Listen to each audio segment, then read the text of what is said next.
बिस्मिल्लाहिर्रहमानिर्रहीम अस्सलामुअलैकुम वरहमतुल्लाहि वबरकातुहू। की हाल चाल है जी? ठीक ठाक हो? उम्मीद है अल्लाह ताला दे हुक्म दे नाल इंशाअल्लाह तुसी सारे ठीक ठाक होवोगे। अल्लाह ताला सब ते रहमत फरमाए। अल्लाह ताला सब नूं अपने हिफ्ज़ो ईमान दे विच रखे, आमीन सुम्मा आमीन।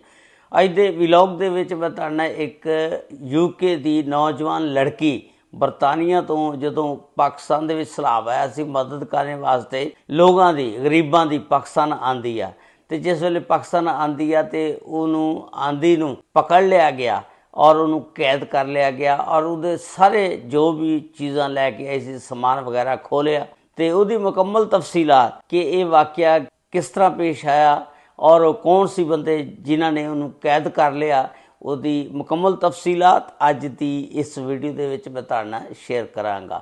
ਪਾਕਿਸਤਾਨ ਦਾ ਇੱਕ ਆਦਮੀ ਹੁੰਦਾ ਜਿਹੜਾ ਰਾਵਲਪਿੰਡੀ 'ਚ ਰਹਿੰਦਾ, ਉਹਦਾ ਨਾਮ ਸਜਾਦ ਹੁੰਦਾ। ਸਜਾਦ ਬਰਤਾਨੀਆ ਯੂਕੇ ਚਲਾ ਜਾਂਦਾ ਔਰ ਉੱਥੇ ਜਾ ਕੇ ਆਪਣੀ ਮਿਹਨਤ ਮਜ਼ਦੂਰੀ ਕਰਦਾ। ਉਸ ਤੋਂ ਬਾਅਦ ਉੱਥੇ ਜਾ ਕੇ ਉਹ ਸ਼ਾਦੀ ਕਰ ਲੈਂਦਾ, ਉਹਨੂੰ ਉੱਥੇ ਦੀ ਸਜਾਦ ਨੂੰ ਨੈਸ਼ਨੈਲਿਟੀ ਮਿਲ ਜਾਂਦੀ ਆ। ਉਸ ਤੋਂ ਬਾਅਦ ਇਹਦੇ ਘਰ ਇੱਕ ਬੇਟੀ ਪੈਦਾ ਹੁੰਦੀ ਆ। ਉਸ ਬੇਟੀ ਦਾ ਨਾਮ ਰੱਖਦੇ ਨੇ ਆਮਨਾ। ਆਮਨਾ ਜਿਹੜੀ ਆ ਜਿਸ ਵੇਲੇ ਜਵਾਨ ਹੁੰਦੀ ਆ, ਉਹਦਾ ਵਾਲਦ ਜਿਹੜਾ ਪਾਕਿਸਤਾਨ ਦੇ ਵਿੱਚ ਜਿੰਨੇ ਵੀ ਰਿਸ਼ਤੇਦਾਰ ਆ ਵਟਸਐਪ 'ਤੇ ਉਹਦੇ ਨਾਲ ਗੱਲ ਕਰਾਉਂਦਾ, ਉਹਨੂੰ ਤਾਰਫ ਕਰਾਉਂਦਾ ਕਿ ਇਹ ਤੇਰਾ ਚਾਚਾ ਆ, ਇਹ ਤੇਰੀ ਫੁੱਫੀ ਆ, ਇਹ ਤੇਰਾ ਤਾਇਆ ਆ। ਆਮਨਾ ਜਿਹੜੀ ਆ ਵਟਸਐਪ 'ਤੇ ਪਾਕਿਸਤਾਨ ਦੇ ਵਿੱਚ ਜਿੰਨੇ ਵੀ ਰਿਸ਼ਤੇਦਾਰ ਆ ਉਹਨਾਂ ਦੇ ਨਾਲ ਗੱਲਬਾਤ ਕਰਦੀ ਆ ਔਰ ਉਹਨੂੰ ਇੱਕ ਸ਼ੌਕ ਪੈਦਾ ਹੁੰਦਾ ਕਿ ਮੈਨੂੰ ਪਾਕਿਸਤਾਨ ਜਾਣਾ ਚਾਹੀਦਾ, ਦੇਖਣਾ ਚਾਹੀਦਾ, ਆਪਣੇ ਰਿਸ਼ਤੇਦਾਰਾਂ ਨੂੰ ਮਿਲਣਾ ਚਾਹੀਦਾ।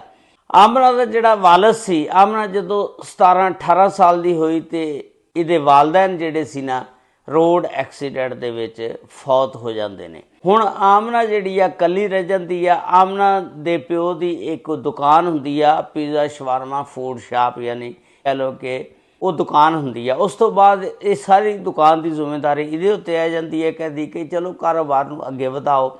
ਇਹਨੇ ਖੈਰ ਮਾਸ਼ਾਅੱਲਾ ਬੜੀ ਮਿਹਨਤ ਵਗੈਰਾ ਕੀਤੀ, ਕਾਰੋਬਾਰ ਨੂੰ ਅੱਗੇ ਵਧਾਇਆ ਔਰ ਫਿਰ ਇੱਕ ਮੈਨੇਜਰ ਰੱਖਿਆ। ਸਿਰਫ ਇਹ ਯਾਨੀ ਉੱਤੇ ਕੰਮ ਨੂੰ ਵੇਖਦੀ ਸੀ, ਬਾਕੀ ਜਿਹੜਾ ਮੈਨੇਜਰ ਸੀ ਉਹ ਕਾਰੋਬਾਰ ਨੂੰ ਚਲਾ ਰਿਹਾ ਸੀ ਅਤੇ ਇਹ ਨਾਲ ਉੱਤੇ ਨਿਗਰਾਨੀ ਕਰਦੀ ਸੀ।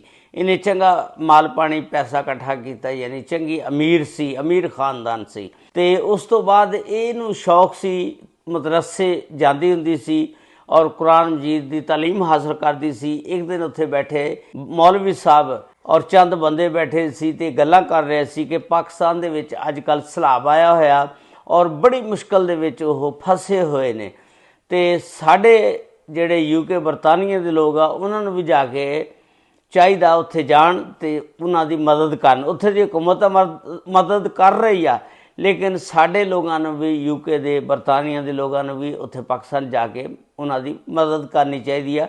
ਸੈਲਾਬ ਜ਼ਦਗਾਨ ਜਿੰਨੇ ਵੀ ਆ ਵਿਚਾਰੇ ਬਹੁਤ ਰੋਟੀ ਤੋਂ ਵੀ ਤੰਗ ਆ ਅਤੇ ਬੇਘਰ ਹੋਏ ਪਏ ਨੇ।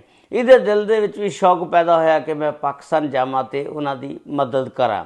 ਇਹਨੇ ਆਪਣੇ ਮੈਨੇਜਰ ਨੂੰ ਕਿਹਾ ਕਿ ਤੂੰ ਕਾਰੋਬਾਰ ਵੇਖ ਅਤੇ ਆ ਮੇਰਾ ਮੋਬਾਇਲ ਆ ਅਤੇ ਮੇਰੇ ਨਾਲ ਰਾਬਤੇ 'ਚ ਰਹੀਂ ਅਤੇ ਮੈਂ ਪਾਕਿਸਤਾਨ ਚੱਲੀ ਹਾਂ ਅਤੇ ਸੈਲਾਬ ਜ਼ਦਗਾਨ ਦੀ ਮਦਦ ਕਰਨੀ ਆ। ਇਹਨੇ ਉੱਥੋਂ ਟਿਕਟ ਵਗੈਰਾ ਕਟਾ ਕੇ ਅਤੇ ਪੈਸੇ ਪੂਸੇ ਕਢਾਏ ਔਰ ਜਿਹੜਾ ਜ਼ੇਵਰ ਜ਼ੂਵਰ ਸੀ ਉਹ ਵੀ ਇਹਨੇ ਚੁੱਕਿਆ, ਕੁਝ ਪਾ ਲਿਆ ਅਤੇ ਇਹਨੇ ਕਿਹਾ ਚਲੋ ਉੱਥੇ ਜਾ ਕੇ ਪਾਵਾਂਗੀ, ਉਸ ਤੋਂ ਬਾਅਦ ਗਰੀਬਾਂ 'ਚ ਤਕਸੀਮ ਕਰਾਂਗੀ। ਪਾਕਿਸਤਾਨ ਆ ਜਾਂਦੀ ਆ। ਪਾਕਿਸਤਾਨ ਜਿਸ ਵੇਲੇ ਰਾਵਲਪਿੰਡੀ ਆਉਂਦੀ ਆ ਆਪਣੇ ਚਾਚੇ ਤਾਇਆਂ ਦੇ ਘਰ ਆ ਜਾਂਦੀ ਆ ਅਤੇ ਤਾਏ ਦੇ ਘਰ ਜਿਸ ਵੇਲੇ ਆਉਂਦੀ ਆ ਅਤੇ ਉਹ ਬੜੇ ਖੁਸ਼ ਹੁੰਦੇ ਨੇ ਇਹਦੀ, ਯਾਨੀ ਚੰਗੀ ਸੇਵਾ ਸੂਵਾ ਕਰਦੇ ਨੇ ਕੋਈ 2-4 ਦਿਨ। ਇਹਨੇ ਦੱਸਿਆ ਕਿ ਮੈਂ ਤੁਹਾਨੂੰ ਮਿਲਣ ਵਾਸਤੇ ਆਈ ਹਾਂ, ਮੇਰਾ ਬੜਾ ਦਿਲ ਕਰਦਾ ਸੀ। ਉਸ ਤੋਂ ਇਲਾਵਾ ਮੈਂ ਜਿਹੜਾ ਸੈਲਾਬ ਜ਼ਦਗਾਨ ਆ ਉਹਨਾਂ ਦੀ ਮਦਦ ਵਾਸਤੇ ਆਈ ਹਾਂ, ਇਹ ਮੇਰੇ ਕੋਲ ਸਮਾਨ ਆ ਅਤੇ ਮੈਨੂੰ ਇੱਕ ਅੰਦਰ ਦੇ ਦਿਓ ਅਤੇ ਉਸ ਅੰਦਰ ਦੇ ਵਿੱਚ ਮੈਂ ਰਹਾਂ ਅਤੇ ਇਹਨੂੰ ਰੱਖਾਂ ਸਮਾਨ ਨੂੰ। ਅੰਦਰ ਇਹਨੂੰ ਦੇ ਦਿੱਤਾ ਜਾਂਦਾ, ਉੱਥੇ ਰਹਿੰਦੀ ਆ ਅਤੇ ਬਸ ਉਹਨਾਂ ਦਾ ਦਿਲ ਐਸਾ ਬੇਈਮਾਨ ਹੋਇਆ ਵੇਖ ਕੇ, ਹਾਲਾਂਕਿ ਉਹ ਵੀ ਚੰਗੇ ਭਲੇ ਖਾਂਦੇ ਪੀਂਦੇ ਸੀ। ਇਹਨਾਂ ਨੇ ਕਿਹਾ ਸਾਡਾ ਭਰਾ ਤਾਂ ਸਾਨੂੰ ਬੜਾ ਝੂਠ ਬੋਲਦਾ ਸੀ, ਇਹ ਤਾਂ ਬੜਾ ਮਾਲ ਪਾਣੀ ਹੈ ਇਹਦੇ ਕੋਲ, ਯਾਨੀ ਕਰੋੜਾਂ ਰੁਪਏ ਲੈ ਕੇ ਆਈ ਹੈ ਇੱਥੇ ਸੈਲਾਬ ਜ਼ਦਗਾਨ ਦੀ ਮਦਦ ਕਰਨ ਵਾਸਤੇ। ਮਹਿੰਗਾ ਫੋਨ ਆ, ਲੈਪਟਾਪ ਆ, ਹਰ ਚੀਜ਼ ਅੱਛੀ ਤੋਂ ਅੱਛੀ ਆ। ਉਹਨਾਂ ਦੇ ਦਿਲ ਦੇ ਵਿੱਚ ਬੇਈਮਾਨੀ ਆ ਗਈ। ਉਹਨਾਂ ਨੇ ਇਹਨੂੰ ਫੜ ਕੇ ਅਤੇ ਇੱਕ ਅੰਦਰ ਦੇ ਵਿੱਚ ਵੜਤਾ, ਕੈਦ ਕਰ ਲਿਆ। ਉਸ ਤੋਂ ਬਾਅਦ ਬਰਤਾਨੀਆ ਦੇ ਵਿੱਚੋਂ ਜਦੋਂ ਵੀ ਮੈਨੇਜਰ ਜਿਹੜਾ ਸੀ ਫੋਨ ਕਰਦਾ ਸੀ ਉਹ ਇਹਦਾ ਕਜ਼ਨ ਸੁਣਦਾ ਸੀ, ਕਿਉਂਕਿ ਉਹਦੇ ਕੋਲੋਂ ਫੋਨ ਜਿਹੜਾ ਸੀ ਖੋਹ ਲਿਆ ਸੀ ਔਰ ਉਹ ਕਜ਼ਨ ਕਹਿੰਦਾ ਸੀ ਕਿ ਮੈਡਮ ਸਾਹਿਬਾ ਜਿਹੜੀ ਆ ਤੁਹਾਡੀ ਉਹ ਗਈ ਹੈ ਸੈਲਾਬ ਜ਼ਦਗਾਨ ਦੀ ਮਦਦ ਕਰਨ ਵਾਸਤੇ ਤੇ ਉਹ ਮਸਰੂਫ ਆ ਤੇ ਉਹ ਮੋਬਾਈਲ ਘਰ ਛੱਡ ਕੇ ਉੱਥੇ ਸਿਗਨਲ ਨਹੀਂ ਆਉਂਦੇ। ਤੇ ਖੈਰ ਇਹ 4-5 ਮਹੀਨੇ ਨਾ ਉਸ ਮੈਨੇਜਰ ਦੇ ਕੋਲੋਂ ਮੰਗਾ ਕੇ ਪੈਸੇ ਤੇ ਜਿੰਨੀ ਵੀ ਬਚਤ ਹੋਣੀ ਉਹ ਮਹੀਨੇ ਦੀ ਉਹ ਮੰਗਵਾ ਕੇ ਤੇ ਚੰਗਾ ਇਹਨਾਂ ਵੀ ਪੈਸਾ ਹੜਪ ਕੀਤਾ। ਉਸ ਤੋਂ ਬਾਅਦ ਜਿਹੜਾ ਉਹ ਜ਼ੇਵਰ ਲੈ ਕੇ ਆਏ ਸੀ, ਕਰੋੜਾਂ ਪੈਸੇ ਲੈ ਕੇ ਆਏ ਸੀ ਸਰਾਬਜ਼ਾ ਦੁਕਾਨ ਦੇ ਵਿੱਚ ਵਰਨੇ ਵਾਸਤੇ, ਉਹ ਸਾਰਾ ਕੁਛ ਇਹ ਹੜਪ ਕਰ ਗਏ। ਉਸ ਤੋਂ ਬਾਅਦ ਉਹ ਜਿਹੜਾ ਮੈਨੇਜਰ ਸੀ ਜਿਹੜਾ ਉੱਥੇ ਰਹਿੰਦਾ ਸੀ ਬਰਤਾਨੀਆ ਦੇ ਵਿੱਚ, ਉਹਨੇ ਕਿਹਾ ਕਿ 4 ਮਹੀਨੇ ਹੋ ਗਏ ਮੈਡਮ ਦੇ ਨਾਲ ਰਾਬਤਾ ਨਹੀਂ ਹੋ ਰਿਹਾ, ਕੀ ਰੌਲਾ। ਤੇ ਉਹਨੇ ਕਿਹਾ ਕੋਈ ਦਾਲ ਦੇ ਵਿੱਚ ਕਾਲਾ ਕਾਲਾ ਜ਼ਰੂਰ ਆ, ਕਿਉਂਕਿ ਜਿਹੜੇ ਗੱਲ ਨਹੀਂ ਕਰਾਉਂਦੇ ਹੈਗੇ, ਹਾਲਾਂਕਿ ਗੱਲ ਹੋ ਸਕਦੀ ਆ।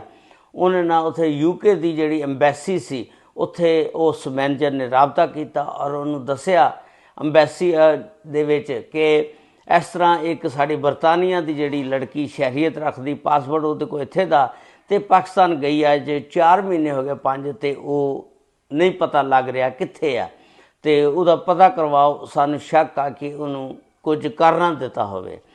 ਤੇ ਫਿਰ ਉੱਥੇ ਦੀ ਜਿਹੜੀ ਐਮਬੈਸੀ ਸੀ UK ਦੀ ਬਰਤਾਨੀਆ ਦੀ, ਉਹ ਹਰਕਤ ਦੇ ਵਿੱਚ ਆਈ। ਉਹਨੇ ਪਾਕਿਸਤਾਨ ਐਮਬੈਸੀ ਦੇ ਨਾਲ ਰਾਬਤਾ ਕੀਤਾ।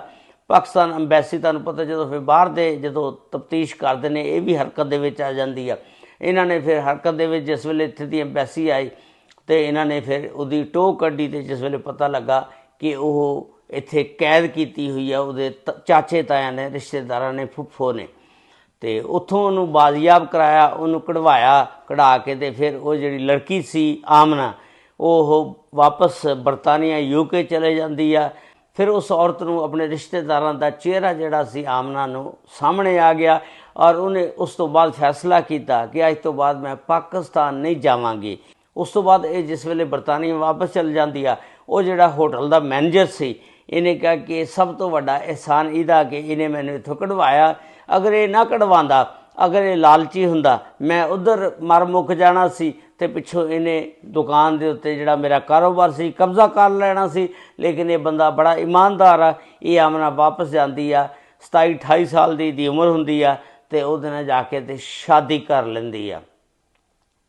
ਇਸ ਤਰ੍ਹਾਂ ਇਹਨੇ ਉਸ ਬੰਦੇ ਦੇ ਨਾਲ, ਮੈਨੇਜਰ ਦੇ ਨਾਲ ਸ਼ਾਦੀ ਕਰ ਲਈ ਔਰ ਅੱਜ ਕੱਲ੍ਹ ਆਪਣਾ ਹੱਸੀ ਖੁਸ਼ੀ ਦੇ ਨਾਲ ਟਾਈਮ ਪਾਸ ਕਰ ਰਹੀ ਆ। 7 ਮਹੀਨੇ ਬਾਅਦ ਆਜ਼ਾਦ ਹੋ ਕੇ ਤੇ UK ਗਈ ਬਰਤਾਨੀਆ। ਤੇ ਇਸ ਦੇ ਮੁਤਲਕ ਤੁਸੀਂ ਆਪਣੇ ਰਾਏ ਦਾ ਇਜ਼ਹਾਰ ਜ਼ਰੂਰ ਕਰਨਾ ਕਮੈਂਟਸ ਬਾਕਸ ਦੇ ਵਿੱਚ ਕਿ ਇਹ ਲਾਲਚੀ ਜਿਹੜੇ ਸੀ ਚਾਚੇ ਤਾਏ ਤੇ ਉਹਨਾਂ ਕੋਲੋਂ ਜਾਨ ਛੁਡਾ ਕੇ ਗਈ, ਉਸ ਤੋਂ ਬਾਅਦ ਉਹ ਕਦੀ ਵੀ ਪਾਕਿਸਤਾਨ ਨਹੀਂ ਆਏਗੀ। ਇਹ ਸੀ ਅੱਜ ਦਾ ਵਲੌਗ ਜਿਹੜਾ ਤੁਹਾਡੇ ਨਾਲ ਸ਼ੇਅਰ ਕੀਤਾ। ਅੱਲਾਹ ਤਾਲਾ ਸਭ ਤੇ ਰਹਿਮਤ ਫਰਮਾਏ। ਅੱਲਾਹ ਤਾਲਾ ਸਭ ਨੂੰ ਆਪਣੇ ਹਿਫਜ਼ੋ ਮਾਨ 'ਚ ਰੱਖੇ। ਚੈਨਲ ਨੂੰ ਸਬਸਕ੍ਰਾਈਬ, ਲਾਈਕ ਔਰ ਸ਼ੇਅਰ ਜ਼ਰੂਰ ਕਰ ਦਿਆ ਕਰੋ ਔਰ ਨਾਲ ਘੰਟੀ ਦੇ ਬਟਨ ਨੂੰ ਜ਼ਰੂਰ ਦਬ ਦਿਆ ਕਰੋ। ਅਸਲਾਮੁ ਅਲੈਕੁਮ ਵ ਰਹਿਮਤੁல்லாਹਿ ਵ ਬਰਕਾਤੁਹੂ।